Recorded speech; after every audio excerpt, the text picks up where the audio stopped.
같이 묵도드리심으로 주일날 예배를 하나님 앞에 드리시겠습니다.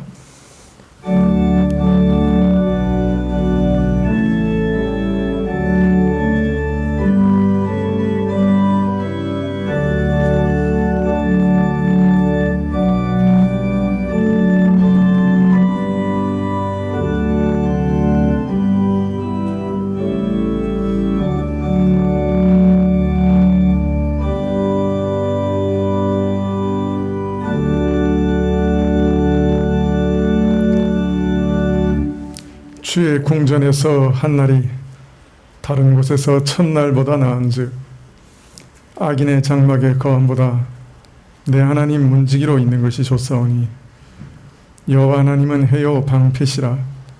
여호와께서 은혜와 영화를 주시며 정직히 행하는 자에게 좋은 것을 아끼지 아니하실 것임이니이다. 만군의 여호와여, 주께 의지하는 자는 복이 있나이다. 주님, 오늘도 주의 궁전에 나왔습니다. 주의 보좌에 나왔습니다. 엎드려 절하고 마음으로 경배하며 영광을 돌려드립니다. 주께서 저희의 예배를 받으시옵고 저희에게 한없는 복을 허락하여 주시옵소서. 저희 죄를 사하시는 복을 얻기를 원하오니 저희 죄를 온전히 씻어주시고 정결한 양심으로 주 앞에 나가 예배되게 하옵소서. 예배의 시종을 주께 의탁하올 때 예수님의 이름으로 기도합나이다. 아멘. 찬송가 6장입니다.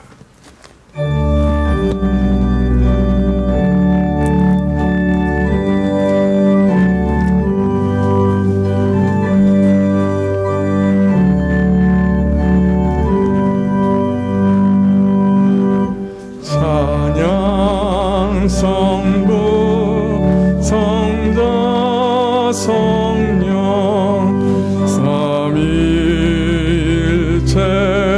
신께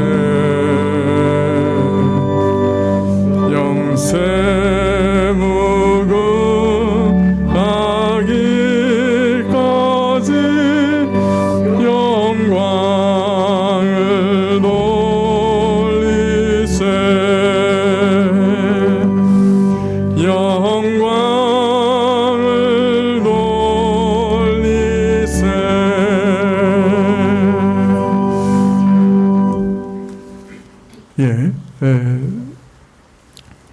교동문은 디모데후서 1장 7절부터 14절까지 말씀입니다. 디모데후서 1장 7절부터 14절까지 신약 343쪽인데요. 디모데후서 1장 7절부터 14절입니다. 하나님이 우리에게 주신 것은 두려워하는 마음이 아니요 오직 능력과 사랑과 근신하는 마음이니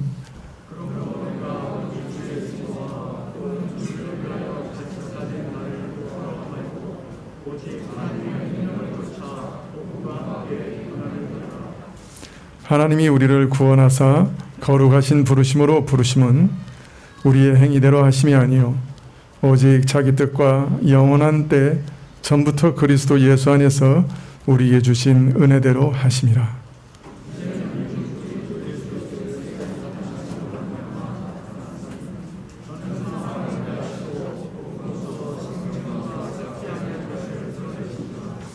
내가 이 복음을 위하여 반포자와 사도와 교사로 세우심을 입었노라.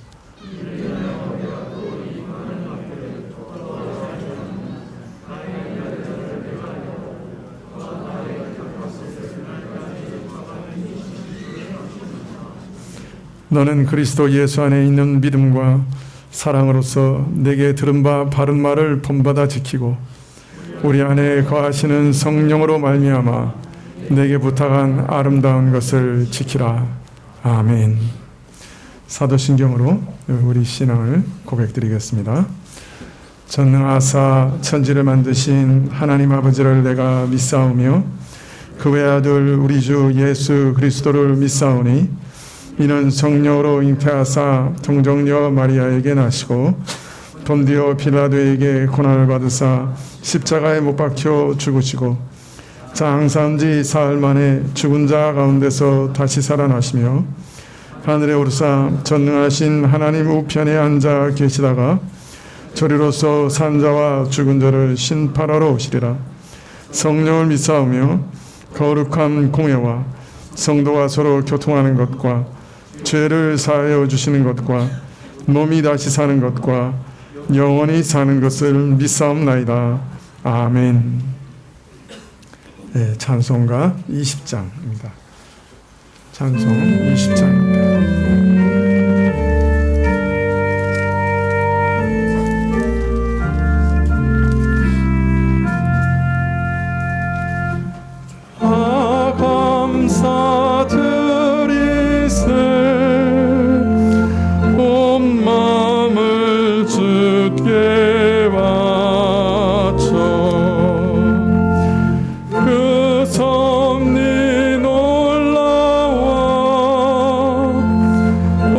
세상 기뻐하네. 예부터 주신 복 한없는 그 사랑 선물로 주시네. 이제와 영원히 사랑의 하나님 언제나 함께 계셔. 기쁨과 평화에 복 내려 주옵소서. 몸과 맘 병들 때 은혜로 지키사 이 세상 악에서 구하여 주소서.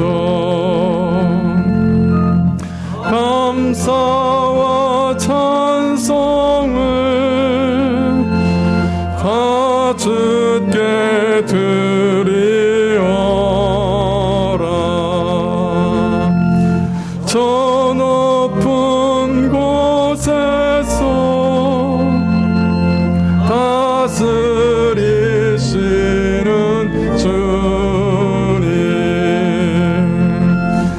영원한 하나님 다 경배할지라. 오늘도 이제도 장래도 영원히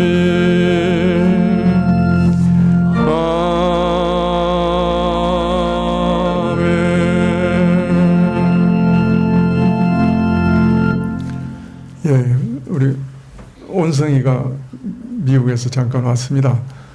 지난주에 왔었는데 제가 마스크를 쓰고 있어서 잘 못 봤어요. 예, 잠깐 일어나서 인사하시죠. 예, 네. 또 이번 주에 가죠? 예, 이번 주에 또 갈 것 같습니다. 예, 오늘 난 예배 시에 권사 취임식이 있겠습니다. 예, 예배 도중에 취임식을 함께 가지겠습니다. 점심 떡이 준비되어 있습니다. 나가실 때 받아가시기 바랍니다. 예, 기도하시겠습니다.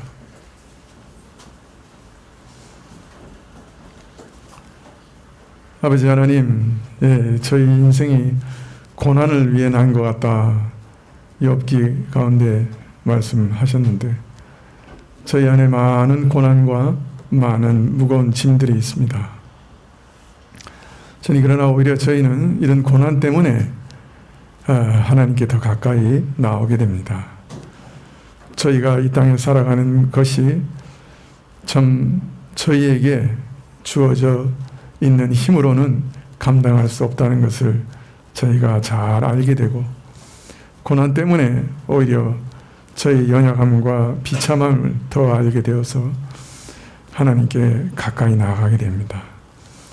하나님 고난의 때에 저희가 하나님께 더 가까이 나아가게 하시는 그 은혜를 저희가 잘 순종하고 고난의 때에 더욱 하나님께 매달릴 수 있는 은총을 저희에게 허락해 주시기를 구합니다. 아버지 하나님, 저희가 무거운 짐진 자처럼 살아갑니다. 이 땅에서 먹고 사는 문제도 저희에게는 무거운 짐이요, 또 자녀를 양육하는 일도 저희에게는 매우 무거운 짐입니다. 또 저희 가정 가운데는 부모님의 질병과 또 연로하심으로 인해 또 무거운 짐진 자들도 많이 있습니다. 또 각 사람 가운데는 자신의 육신의 질병 때문에 또 영혼의 질병 때문에 무거운 짐진 자들도 많이 있습니다. 아버지 하나님, 영육 간에 많은 짐이 있고 또 신앙의 문제가 해결되지 않아서 하나님 앞에 짐진 자처럼 살아가는 자들도 있습니다. 하나님, 이러한 짐들을 여호와께 맡길 수 있도록 도와주시면 참으로 좋겠습니다.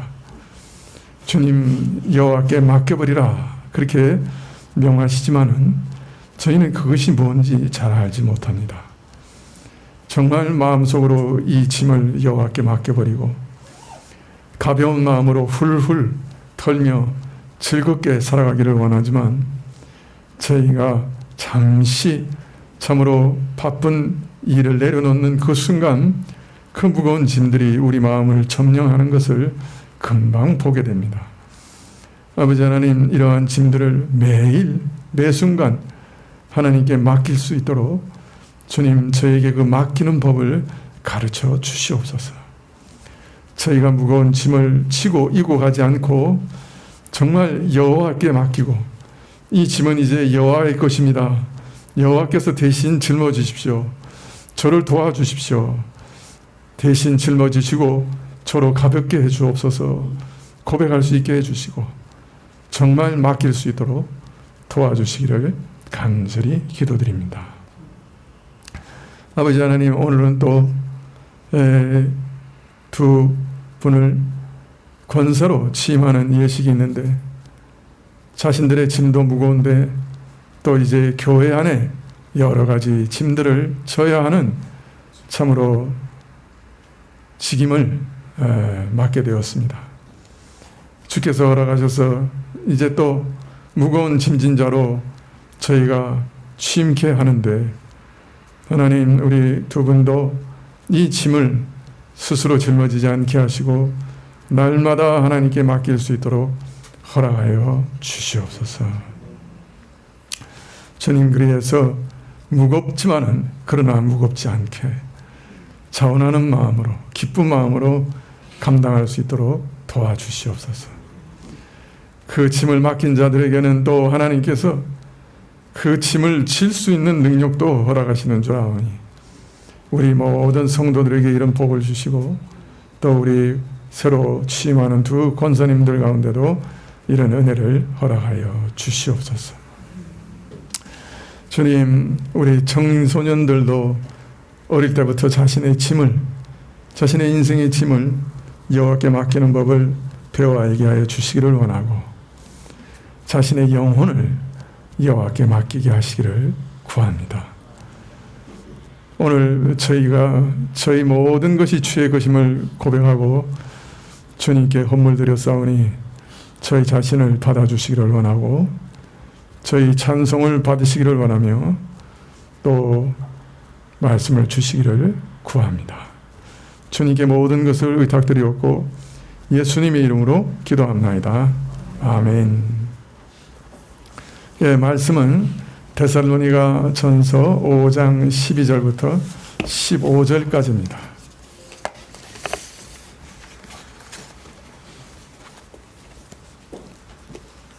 예, 데살로니가 전서 5장 12절부터 15절까지입니다.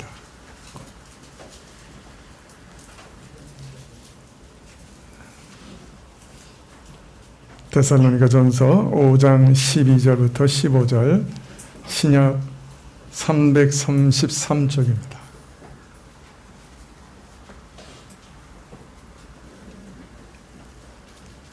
데살로니가전서 5장 12절부터 제가 봉독해 드리도록 하겠습니다.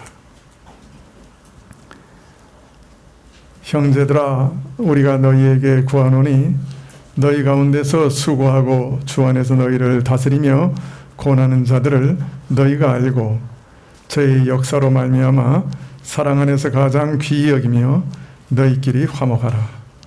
또 형제들아, 너희를 권하노니 규모 없는 자들을 권계하며 마음이 약한 자들을 안위하고 힘이 없는 자들을 붙들어주며 모든 사람들에 대하여 오래 참으라. 삼가 누가 누구에든지 악을 악으로 갚지 말게 하고 오직 피차 대하든지 모든 사람을 대하든지 항상 선을 좇으라.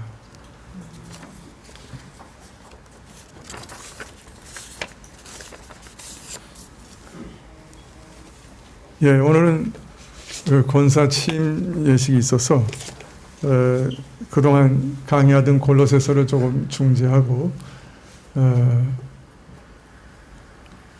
데살로니가 전서를 조금 살펴보려고 합니다.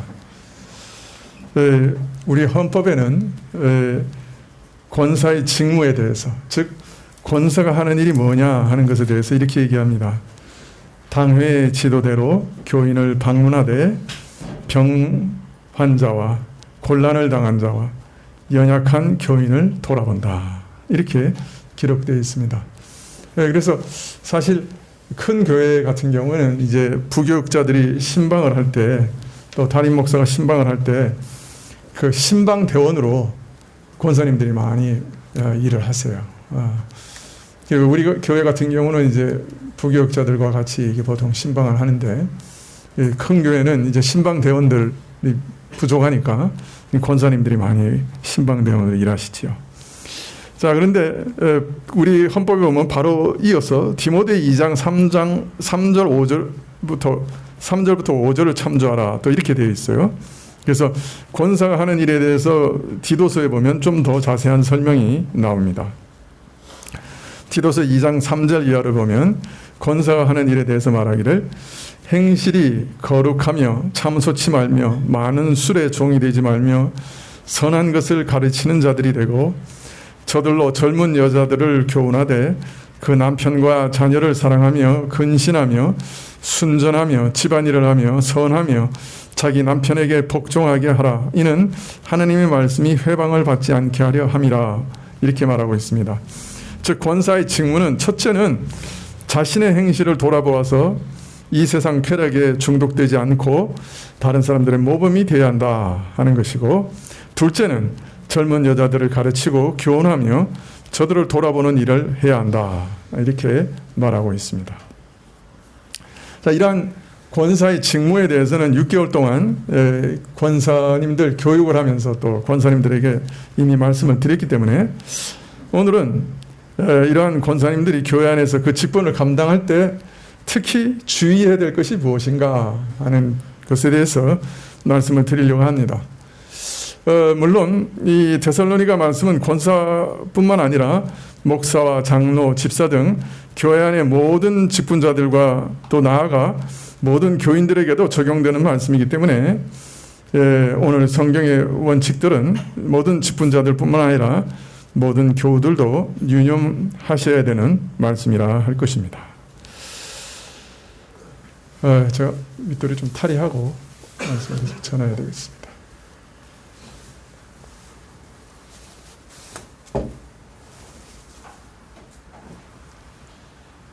바울사도는 오늘 말씀에서 직분자들이 그 직분을 어떤 자세로 감당해야 하는가 하는 문제를 말씀하기 전에 교회 모든 교우들이 이 직분자들을 어떻게 도와주고 격려해야 하는가 하는 것을 먼저 말씀합니다. 데살로니가전서 5장 12절에 형제들아, 우리가 너희에게 구하노니 너희 가운데서 수고하고 주 안에서 너희를 다스리며 권하는 자들을 너희가 알고.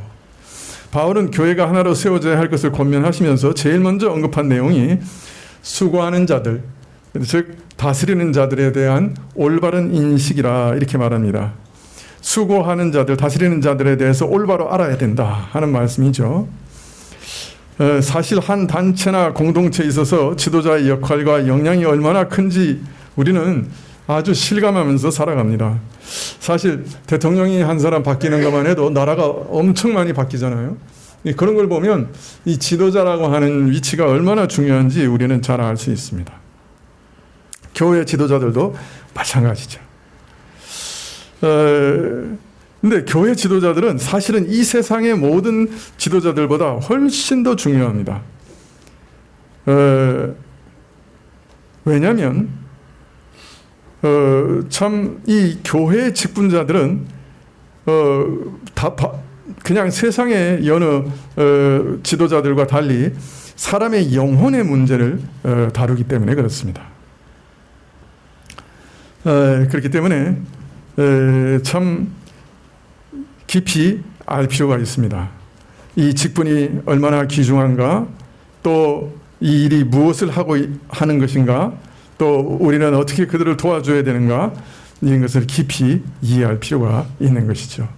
나는 이들이 잘못되면 사람의 영혼마저 잃어버릴 수가 있기 때문에 굉장히 조심해서 우리는 이 직분자들에 대해서 알 필요가 있는 것입니다. 또 하나님께서 교회에 세우신 그 직분에 대해서 정확하게 올바로 알지 못하면 사람에게 맹목적으로 따라갈 수가 있어요. 그냥 사람이 좋아서, 또는 사람이 그 어떤 카리스마가 있어서 사람을 우상 숭배하고 사람을 맹목적으로 순종하고 떠받들며 따라가는 그런 일들이 일어날 수가 있는 것이죠.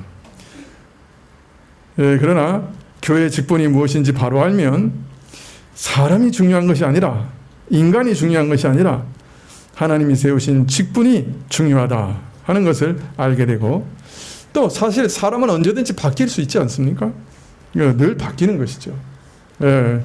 그러나 하나님께서 세우신 이 직분은 교회가 존재하는 한 계속 있기 때문에 그 직분에 대해서 알고 또 올바로 존중해야 되는 것이죠. 또 우리가 이 직분을 바로 알면 서로 조심하게 됩니다. 직분자는 직분자대로 하나님께서 교회에 세우신 직분의 뜻을 잘 이해하고 항상 그 뜻을 따라 자신을 비추어 보고 아주 겸손하게 주의 뜻을 순종하게 되고, 또 교인들도 아까도 말씀드린 것처럼 인간을 보고 인간을 따르지 않고 또 인간을 우상 숭배하지 않게 되고요. 또 역으로 하나님께서 세우신 직분인 줄 알고 조심하고 거스리지 않게 됩니다. 그죠? 사람만 생각하면 뭐 저 사람이나 나나 별다를 게 없는데 왜 내가 저 사람한테 순종해야 되냐, 막 이렇게 생각할 수도 있지 않습니까? 그러나 하나님이 세우신 직분인 것을 알면 우리가 조심할 수 있게 되는 것이죠. 자, 그래서 우리에게 먼저 말씀하시기를 교회 직분이 뭔지를 잘 이해해야 된다. 그래서 사람을 쫓고 사람을 따르지 않고 직분이 무엇인지를 이해하고 그 직분의 일을 잘 감당하고 또 조심해야 한다. 그렇게 얘기하고 계시는 겁니다. 그래서 13절에 이렇게 얘기해요. 저희 역사로 말미암아 사랑 안에서 가장 귀히 여기며 너희끼리 화목하라. 직분자들을 사랑하고 귀히 여기라 하면서 저들의 역사 때문에, 즉 저들의 일 때문에 저들을 귀히 여기고 사랑하라 그래서. 단순히 인간을 높이고 사랑하는 뜻이 아닌 거예요.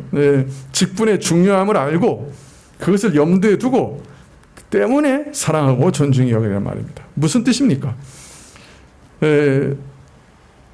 교회의 일은 참 하나님의 일을 맡고 있는 것이죠.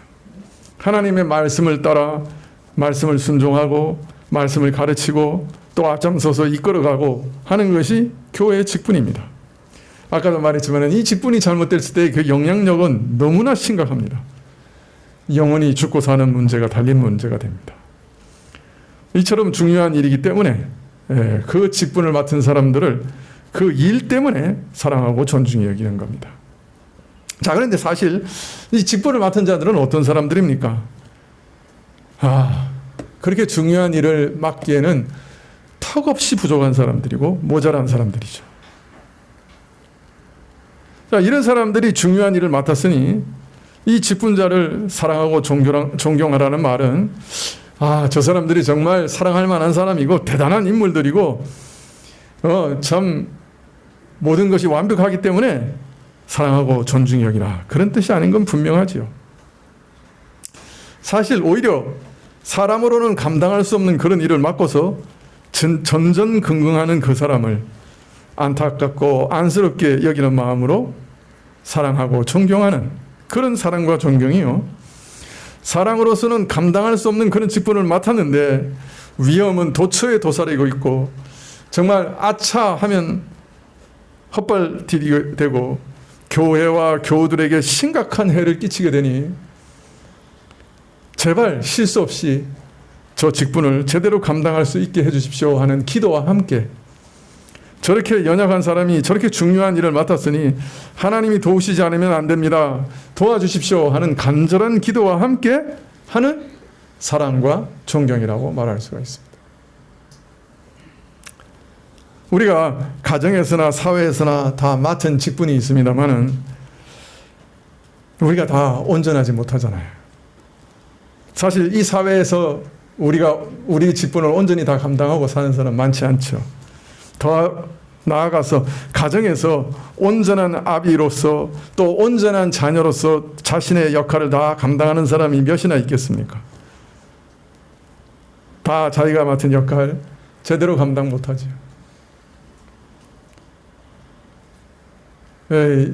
저희가 자녀가 없어서 어떤 때는 참 손해도 보고 또 외롭기도 하고 어려울 때도 있는데 또 어떤 때는 큰 유익이 있어요. 자녀 때문에 교회에서 욕을 안 얻어먹으니까. 이 교회 보면요, 이 목회자들이 자녀 때문에 그렇게 막 속을 썩이는 일이 많아요. 자녀를 제대로 양육하는 게 그리 쉽지 않은 거죠. 교회마다 하여튼 이 자녀가 그냥 항상 그냥 교회 안에서 말씀을 피워가지고 그냥 목회자들을 곤란하게 하는 것 아주 많이 보게 됩니다. 그래서 어떤 면에서는 다행이다. 저하고 제가 아내하고 종종 그럽니다. 우리가 누가 자녀가 있었으면 걔는 죽었다. 네, 우리 성미에 가만 안 놔뒀다. 이제 아마 주로 농담하면서 그렇게 사는데요. 사실 참 아비도 연약하고 자녀도 다들 연약합니다. 그런데 아비는 자식의 연약함을 품어주고 감당하고요, 자식도 연약한 아비를 그래도 존경하고 사랑하고 순종하면서 살아가는 것이죠. 자, 그런 마음과 자세가 아니면 가정이 어떻게 되겠어요? 교인들과 직분자들과의 관계도 똑같습니다. 여러분, 예수님같이 온전한 사람이 어디 있어요? 참 제가 이런 말씀 드려서 죄송합니다만 목사님들이 이렇게 많이 사귀면서도 제가 교만해서 그런지 모르지만 속으로 그렇게 생각이 들어요. 정말 목회자 같은 사람 한 사람도 없다. 정말 각기 제 갈 길로 가는구나. 각기 지 원하고 지 원하는 대로 가는구나. 각기 제 갈 길로 가는구나. 시편 이사야서 53장에 있는 말씀처럼 그런데 그들을 위해 예수님이 죽으셨구나. 그런 생각할 때 참 많습니다. 어찌 그리 목사답지 않은지요. 저를 포함해서 마찬가지죠.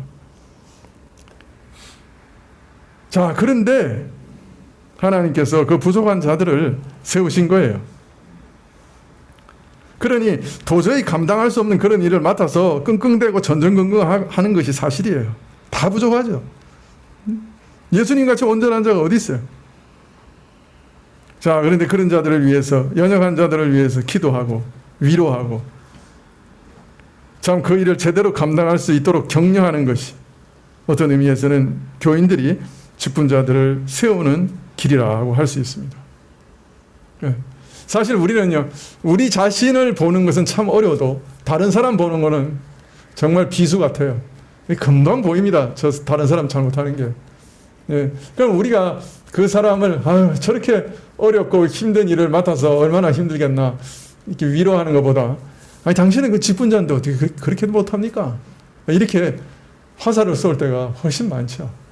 그러나 오늘 말씀에 참으로 저들을 제대로 알라 하는 말씀 안에는 우리가 얼마나 연약한 자들인지 제대로 알고 또 저들을 오래 참고 또 품어주고 위로하라 하는 말씀이 또 그 안에 어느 정도 들어있는 것이죠.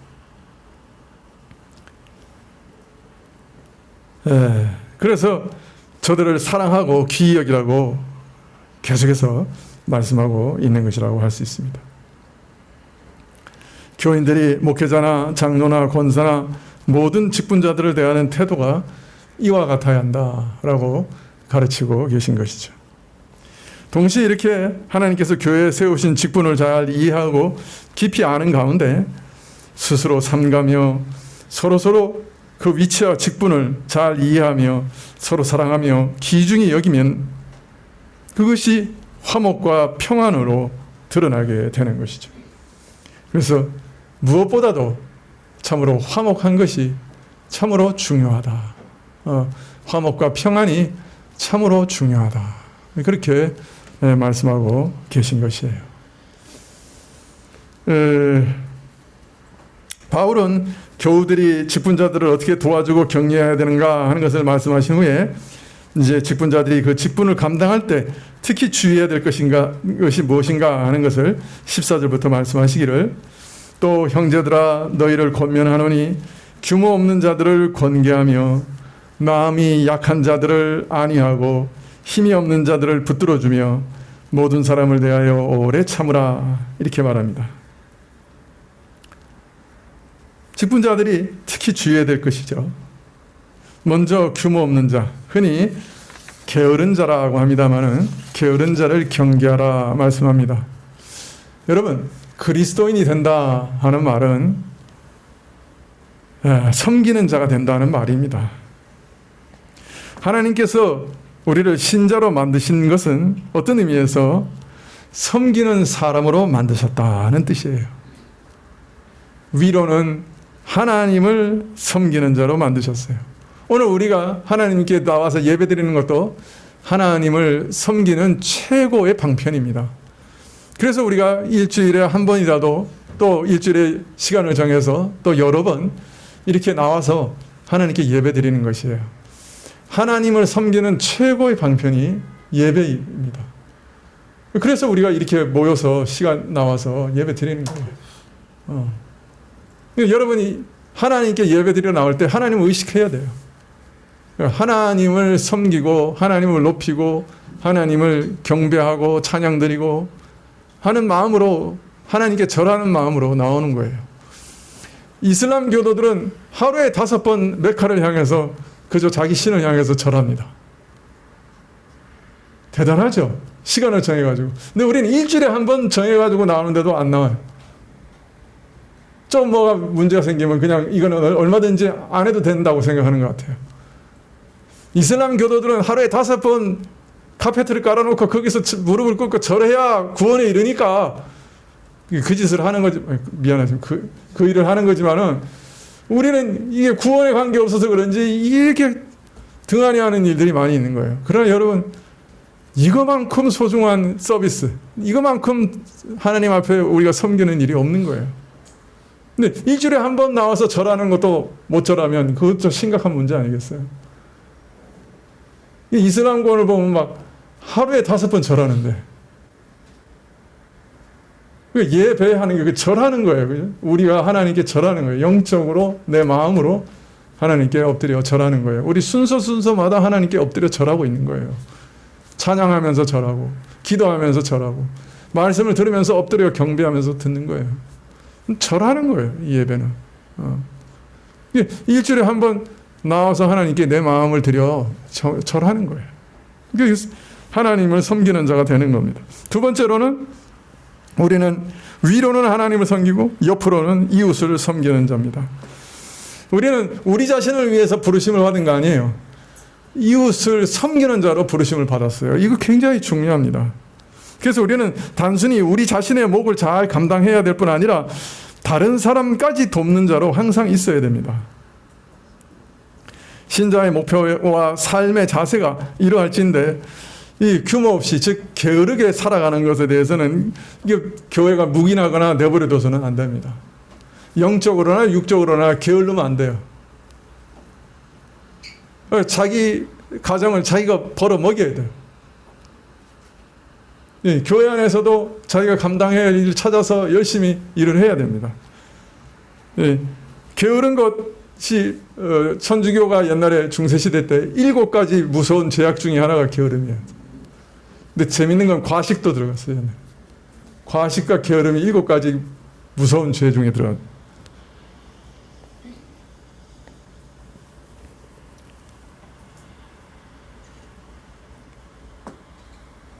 그래서 게으르고 자신의 일을 감당하지 못하는 자가 있으면 권면하고 가르쳐서 참 하나님과 이웃을 올바르게 섬기는 자로 만들어 가야 되는 겁니다. 자, 그렇다고 해서 이것이 신자의 이를 최종적이고 이상적인 목표가 분명하지만은 그렇다고 해서 엄격하고 혹독하게 몰아붙이는 그런 말은 또 아니에요. 몰아붙이라는 말은 또 아니에요. 우리가 다 어떤 면에서 목표에 이르지 못하고 다 부족하고 연약한 면이 있죠. 자, 이러한 우리 자신의 모습을 충분히 배려해야 된다고 또 말합니다. 우선 낙심한 사람은 참 감당할 수 없는 짐을 지고 살 용기를 잃어버리고 주저앉아 버린 사람들에게는 찾아가서 위로하고 격려해서 그를 다시 일으켜 세우라고 말합니다. 연약한 사람들을 붙들어 주라고 말합니다. 우리는 각자가 다 연약한 부분들이 있어요. 그러한 부분들을 서로 채워주라고 말합니다.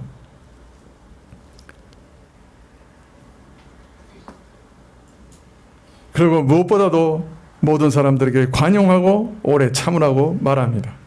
사람 잘 안 바뀝니다. 오래 기다려야 될 때도 많이 있습니다. 온갖 사람들, 그 중에는 강한 자도 있고 약한 자도 있고 게으른 자도 있고 부지런한 자도 있고 쓰러진 자도 있고 절망한 자도 있고 낙심하여 무너진 자도 있고 별의별 사람 다 있습니다. 이런 별의별 사람들을 다 넉넉하게 마음으로 포용하면서 오래 참는 가운데 저들을 꾸짖기도 하며 위로하기도 하며 격려하기도 하며 돕기도 하는 그런 일을 하라고 말하고 있습니다. 이것이 바람직한 신자의 모습이요 바람직한 직분자의 모습이다. 그렇게 말씀하고 있습니다. 직분자들이 이 일을 잘 감당하면 교회는 정말로 풍성하게 됩니다. 하나님의 돕는 손길들이 직분자들을 통해서 구석구석 미치게 됩니다. 예, 옛날에 그 교회는 그 지역 교회잖아요. 그죠? 한 지역에 한 동네에 교회 하나 있는 거예요. 옛날 장로교회에서 장로님들이 하는 일 중에 하나가 뭐였냐 하면은 저녁 때 나가서 높은 데 올라가서 집에 아궁이에서 연기가 오르지 않는 집이 있는가 살피는 거였다 그래. 그 뭐예요? 그죠?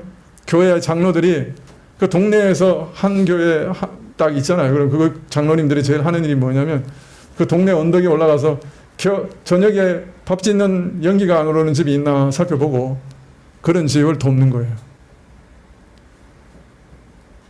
구석구석 세밀하게 잘 살피고 영육 간에 필요를 채워주고 연약한 자들을 채워주고 그렇게 하는 것이 교회라 그렇게 말씀하고 계시는 거죠.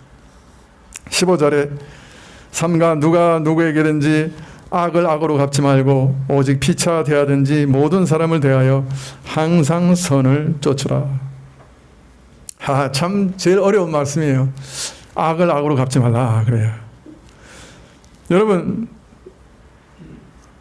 이 세상 사람들은 뭐 다 말할 것도 없지만은 신자 간에도 참 아차하는 순간에 마음이 옛사람으로 돌아갈 때가 있어요. 믿음에서 떠날 때가 있어요. 그 옛날에 옛사람 하는 행실대로 그냥 해버리는 거예요. 그러면 악을 행하게 되고 남에게 해를 끼치게 되죠. 자, 그럴 때 그걸 당하는 경우 어떻게 됩니까? 악을 악으로 갚지 말라, 그렇게 말합니다. 야, 내가 이건 도저히 못 참겠다. 너 죽고 나 죽자. 악으로 악을 갚으려는 마음이 순간적으로 폭발할 때 성경에 말씀합니다.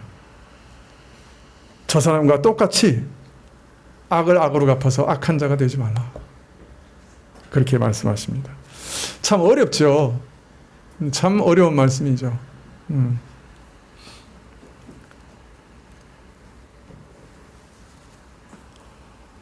예, 가만 놔두면 착하게 잘 살아갈 터인데 가만히 있는 사람 마음을 격동시켜서 나에게 손해와 해를 끼치고 사람 마음을 뒤집어 격동시켜 놓으니까 얼마나 억울해요. 그러나 그렇다고 해서 나도 똑같이 악으로 갚겠다고 하면 먼저 상대방이 악을 행해서 내가 이미 손해를 본 데다가 내가 또 이제 그 사람한테 악을 행해서 하나님 앞에서 또 악한 자가 되고 범죄자가 되니 이게 뭐 2중 3중 손해를 보는 거예요. 그렇지만은 뭐 악을 당하는 일이 한두 번도 아니고 매일 고통스럽게 악을 당하고 괴롭힘을 당하고 나는 읽기만 하고 손해만 보고 그렇지만 매일 억울하게 느끼는데 참 악에 대해서 악으로 갚으면 안 된다 하시니 이게 참 마음속에서 그냥 불끈불끈 올라옵니다.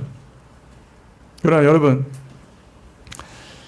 이 악한 자에게 진정으로 승리하는 방식은 악을 악으로 갚는 게 아니라, 만약 악을 악으로 갚으면 그거 오히려 망하는 길이라 그럽니다.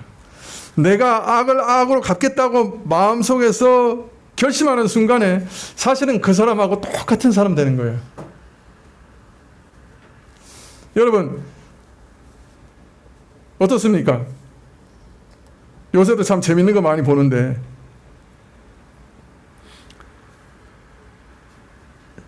처음에 누가 이상한 소리 하나 했어요. 그래가지고 난리가 났어. 근데 나중에 보니까 그 이상한 소리 당한 사람이 또 저쪽 사람한테 더 이상한 소리 해요. 서로 그냥 머리카락 잡고 서로 싸우는 거예요. 옆에서 보니까 도대체 누가 더 나쁜 사람인지 모르겠어요. 그런 거 지금 많이 보고 있죠. 무슨 소리 하는지 모르고 있네. 그 서로 이렇게 뭐 네가 나쁘다 그러고 서로 엉켜서 막 싸우다 보니까 나중에 보니까 둘 다 나쁜 놈이야. 누가 더 낫고 누가 좀 더 낫고 좀 착하고 이런 게 없어요. 둘 다 나쁜 사람, 둘 다 똑같아. 내가 악을 악으로 갚겠다 하고 결심하는 순간에 사실은 그 사람하고 똑같아지는 거예요. 여러분 그거 잘 생각하셔야 돼요. 억울하죠. 속에서 막 공의를 세워야 된다고 막 울부짖죠. 근데 이상하게 내가 악을 악으로 갚겠다 순간 결심하는 순간 똑같아져요, 그 사람하고. 그래서 신자는 자신에게 악을 행하려고 하는 악을 행하는 자들을 향해서 선으로 행해야 된다. 선으로 대해야 된다. 상대가 어떤 사람이든지 간에 내게 선은 대하든지 악을 대하든지 오직 나는 선으로 대하라고 얘기해요. 평안한 가운데 모든 사람과 더불어 모든 사람을 대해서 선을 추구해야 되겠지만은 상대방이 내게 악을 행할 때도 악을 악으로 갚으려 하지 말고 오히려 선으로 대해야 된다. 나를 해치는 바로 그 사람을 향해서 저 사람에게 가장 유익된 길이 뭘까? 저 사람에게 가장 선한 길이 뭘까? 생각하고 그렇게 행해야 된다. 자, 이걸 가리켜서 바울은 악을 선으로 이기는 거죠. 선으로 악을 이기는 것이다, 이렇게 얘기해요. 이게 승리하는 방식이에요, 신자에게 있어서. 여러분, 우리가 일반 감정을 따르면, 우리 부패한 감정을 따르면 악한 놈이 있으면 그냥 지어받고 싶어요. 안 갚음을 해야 돼. 더 갚아주면 이기는 거고, 그렇지 못하면 그냥 비기기라도 해야 될 것 같아요. 근데 실제로 그렇게 하는 건 지는 길이고 망하는 길이에요. 오히려 참으로 원수가 줄이고 목마를 때 먹을 것과 마실 것을 주면 저들의 머리 위에 핀 숯을 얻는 것 같아서 부끄러워서 얼굴이 화끈화끈거려서 혹시 회개하고 돌아올 수도 있고, 그러면 그 사람을 살리는 선한 결과를 가져올 수도 있는 것이에요. 물론 신자가 선으로 대한다고 해서 상대방에서 참 그런 긍정적인 결과를 항상 일으키는 거 아니에요. 오히려 이용만 당하는 경우가 더 많죠. 여러분, 그렇다고 해도 신자가 모든 사람을 향해서 선으로 대하지 않을 수 없는 것은 내가 바로 그러한 사랑을 하나님으로부터 받았기 때문에 그래요. 하나님께서 나를 그런 사랑과 선함으로 선대하셨기 때문이에요. 내가 원래 원수였어요, 하나님 앞에. 그죠? 원수된 자였다고 해서. 그런데 원수된 자를 위해서 아들을 주셨다 그래요. 하나님께서 이런 사랑과 선으로 나를 구원하셨으니, 그리고 나서 너도 그렇게 살라고 말씀하시니 그렇게 살 다른 방도가 없는 거예요. 그렇게 살지 않을 방도가 없는 거예요. 원수를 사랑하라고 하신 분이 그분이고, 바로 내가 원수였는데 나를 그분이 사랑하셔서 구원하셨으니, 그리고 난 다음에 너도 악을 악으로 갚지 말고 선으로 갚으라고 하시니 다르게 살아갈 방법이 없는 거예요. 그래서 내가 선을 행해서 참으로 무슨 보응을 받든지, 그 사람이 회개하든지, 그 사람이 그 선을 이용해 먹든지 그 상관없이 선을 행하라고 말씀하시는 거예요. 그런데 이상하게 내가 그렇게 결단하고 선으로 대하면 내가 진짜 망할 것 같은데, 그 사람은 그냥 이용해 먹어서 내가 완전히 망해버릴 것 같은데 그렇게 안 돼요. 하나님께서 보호하시더라고요. 그리고 하나님이 또 선대하셔요. 이 비밀을 여러분이 좀 맛보면 좋겠어요. 야, 내가 저 사람 악을 행하는 거 뻔히 보이는데 계속 선을 행하다가 저 사람이 철저히 나를 이용해서 내가 이제 완전히 멸망하고 말 것 같아 라고 생각이 들어요. 근데 내가 그 사람을 선대하면 내가 망하지 않아요, 이상하게. 하나님께서 보호하시는 게 있어요. 혹 망하는 것 같이 보여도 하나님이 나중에 그를 선대하셔서 다시 세우시는 걸 봐요. 그래서 오히려 상대가 내 선함까지 이용해서 악하게 대해도 오히려 신자는 불쌍하게 생각하고 그를 위해 기도하는 것입니다. 죄된 행동, 죄에 대해서 처벌하시고 형벌하시는 분은 하나님 한 분뿐이세요. 우리가 잊어버리면 안 됩니다. 하나님만이 권한이 있으세요. 그래서 처벌은 하나님께 맡기는 거예요. 또 하나님께서 그 일을 위해 세우신 기관이나 그게 맡기는 거예요. 신자는 어떤 경우에도 항상 선을 추구해야 되는 것입니다. 믿는 자에게나 또는 믿지 않는 자에게나 오직 선을 추구하라고 그렇게 가르치시는 거예요. 이처럼 모든 신자도 마찬가지지만 특별히 직분자들은 모든 사람들을 위로하고 권면하며 오래 참으며 악을 악으로 갚지 말고 항상 모든 일에 선을 좇으라, 그렇게 얘기합니다. 이것이 모든 직분자가 깊이 유념해야 할 자세다. 물론 이건 신자도 마찬가지죠. 기도하시겠습니다.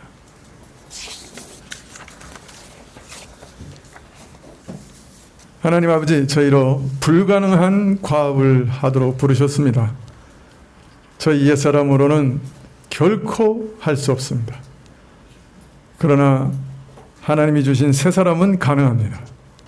저희 안에 새사람으로 살아가게 하시고 저희 안에 새사람의 아름다운 모습이 시간이 지날수록 더욱 분명하게 드러나게 하옵소서.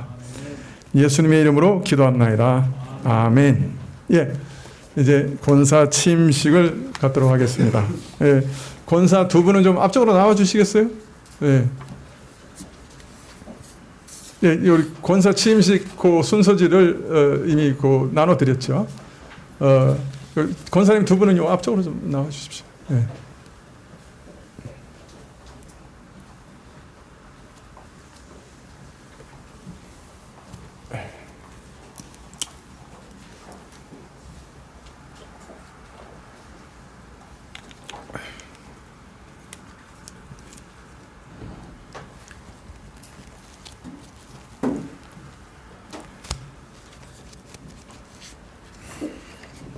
예, 지금부터 김영순, 이승아 씨가 본교회 권사로 취임하는 예식을 하나님 앞에 시작하겠습니다. 예, 기도하겠습니다. 은혜로우시고 거룩하신 하나님 아버지, 오늘 하나님이 기쁘신 뜻을 따라 신실한 여종들을 귀한 그릇으로 사용하시려고 권사로 취임케 하심을 감사드립니다. 이 예식을 통하여 성삼위 하나님께 영광이 되게 하시고 취임받는 여종들에게 성령과 사랑과 지혜로 충만케 하시기를 기도합니다. 또 온 교회에 기쁨이 충만하여 은혜가 넘치며 덕을 세우는 일이 되게 하여 주시옵소서. 이제 주 앞에서 서약할 때 두 분에게 믿음과 권능을 주시고 서약을 이행할 힘을 주시기를 원합니다. 주 예수님의 이름으로 기도합나이다. 아멘. 서약하실 때 두 분 일어나시죠. 일어서셔서 오른손을 들고 예라고 대답해 주시기를 바랍니다.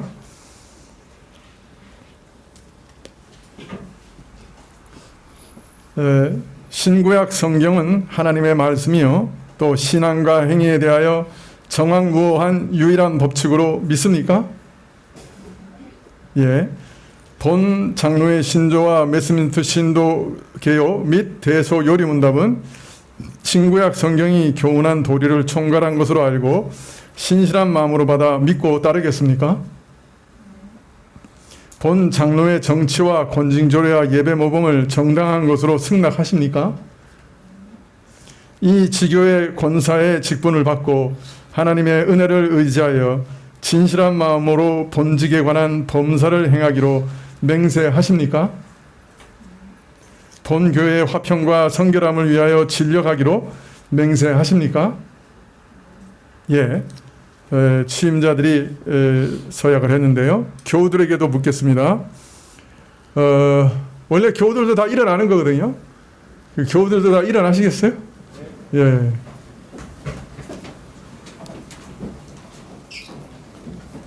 자, 교우들에게 묻습니다.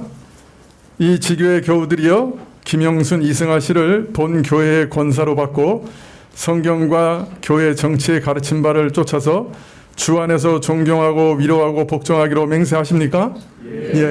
앉아 주십시오. 기도하겠습니다.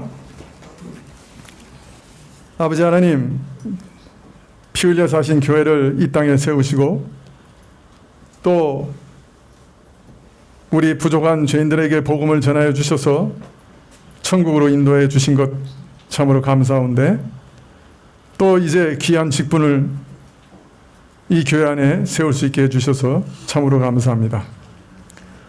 원하없는 것은 인간은 약하오나 항상 주의 손으로 붙드시고 성령으로 인도하여 주사 충성되게 봉사하는 권사님들 되게 하여 주시옵소서.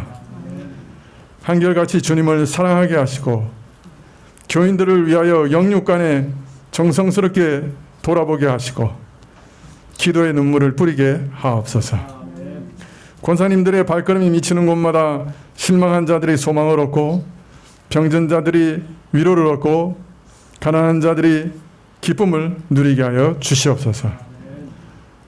천사도 흠모하는 불신자들도 존경하는 권사님들이 되게 해주시고 교우들에게 잊을 수 없는 권사님들 되게 해 주시옵소서. 가정을 지켜주시기를 원하옵고 자녀들을 돌보아 주시기를 원하옵고 평안케 하셔서 교회의 일을 돌아보는데 어려움이 없게 하여 주시옵소서. 건강 주시기를 구하옵고 예수님의 이름으로 기도합나이다. 아멘. 공포하겠습니다.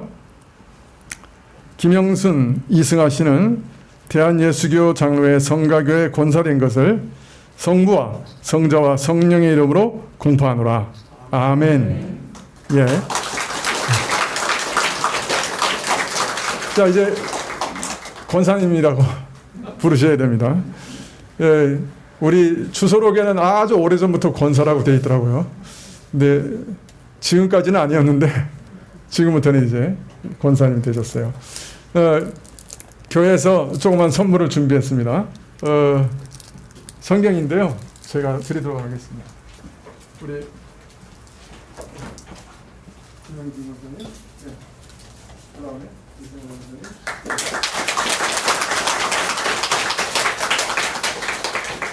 예, 그리고 교회에서 꽃다발도 준비했는데요. 우리 먼저 권사 되신 분들께서 나오셔서 꽃다발을 전해주시겠습니다. 교회가 드리는 겁니다.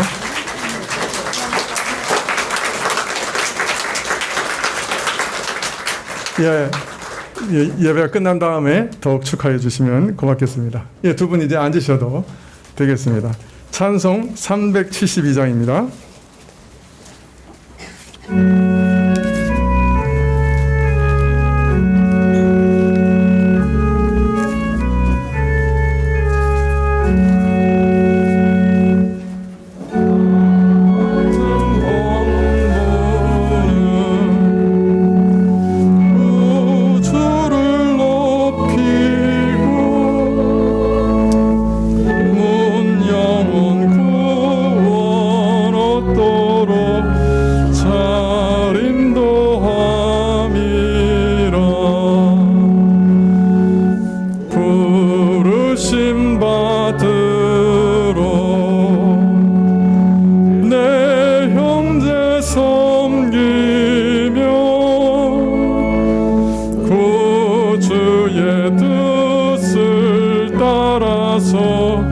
내 정성 다하리 주 앞에 모든 일 잘 행케 하시고 이후에 주를 배울 때 상 받게 하소서. 나 항상 깨어서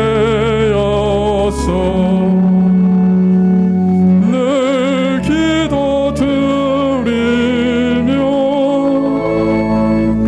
내 믿음 변치 않도록 날 도와주소서.